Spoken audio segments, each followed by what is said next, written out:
Assalamualaikum warahmatullahi wabarakatuh. Perkenalkan, nama saya Iwan Nur Alim.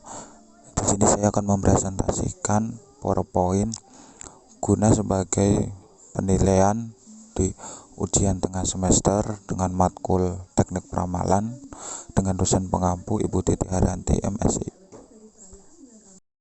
Metode peramalan kuantitatif. Metode peramalan yang didasarkan atas penggunaan analisa pola hubungan antara variabel yang akan diperkirakan dengan variabel waktu yang merupakan deret waktu atau time series. Metode smoothing, metode Box-Jenkins, metode proyeksi tren.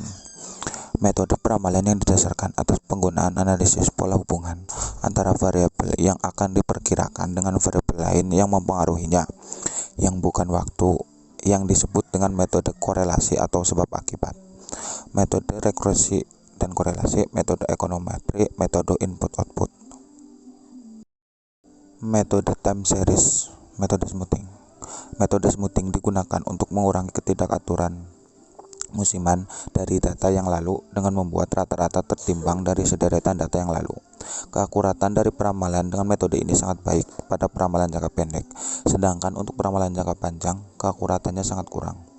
Biasanya metode ini digunakan untuk perencanaan serta pengendalian produksi dan persediaan, perencanaan keuntungan, dan perencanaan keuangan lainnya. Data yang dibutuhkan untuk peramalan dan metode ini adalah minimal data selama 2 tahun.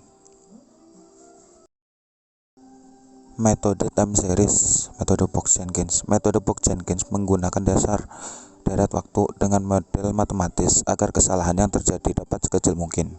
Oleh karena itu, penggunaan metode ini membutuhkan identifikasi model serta estimasi parameternya.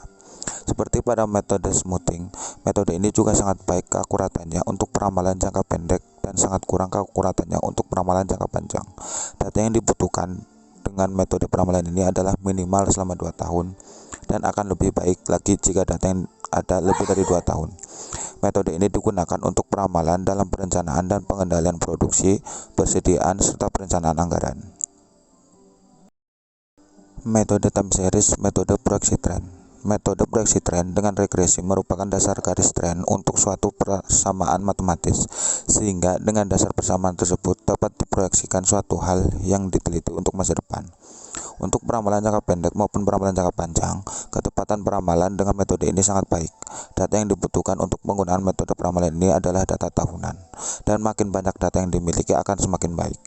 Minimal data yang digunakan itu adalah selama 5 tahun.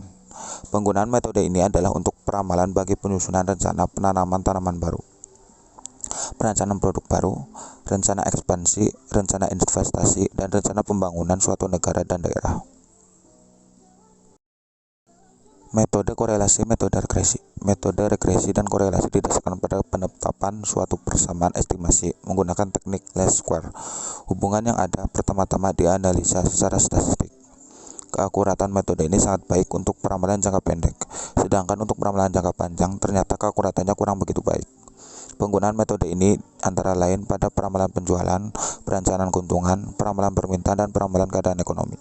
Data yang dibutuhkan untuk penggunaan metode peramalan ini adalah data kuartalan dari beberapa tahun yang lalu. Metode korelasi, metode ekonometri. Metode ekonometri didasarkan atas peramalan pada sistem persamaan regresi yang diestimasikan secara simultan. Keakuratan metode peramalan ini sangat baik untuk peramalan jangka panjang maupun peramalan jangka pendek. Penggunaan metode ini pada peramalan penjualan menurut kelas produk atau peramalan keadaan ekonomi masyarakat serta permintaan, harga, dan penawaran. Data yang digunakan pada metode peramalan ini adalah data kuartalan beberapa tahun. Metode korelasi, metode input-output. Metode input-output digunakan untuk menyusun proyeksi tren ekonomi jangka panjang. Model ini kurang baik keakuratannya untuk peramalan jangka pendek dan sangat baik ketepatannya untuk peramalan jangka panjang.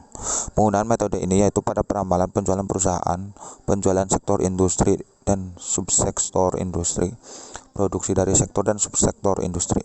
Data yang dibutuhkan untuk penggunaan metode ini adalah data tahunan selama sekitar 10-15 tahun. Metode Delphi. Metode Delphi merupakan suatu proses memperoleh konsensus dari sekumpulan tenaga ahli, expert, tanpa mereka mengetahui satu sama lain. Metode kurva pertumbuhan, teknik tren, kecenderungan lurus suatu peristiwa. Metode pembuatan skenario. Skenario tertentu menggambarkan peramalan masa datang. Metode rasat pasar. Metode peramalan berdasarkan hasil dari survei pasar yang dilakukan oleh tenaga-tenaga pemasar produk yang mewakilinya. Sekian presentasi dari saya. Bila mana ada salah dalam penyampaian serta penulisan materi, mohon dimaafkan. Wabillahi taufiq walhidayah. Wassalamualaikum warahmatullahi wabarakatuh.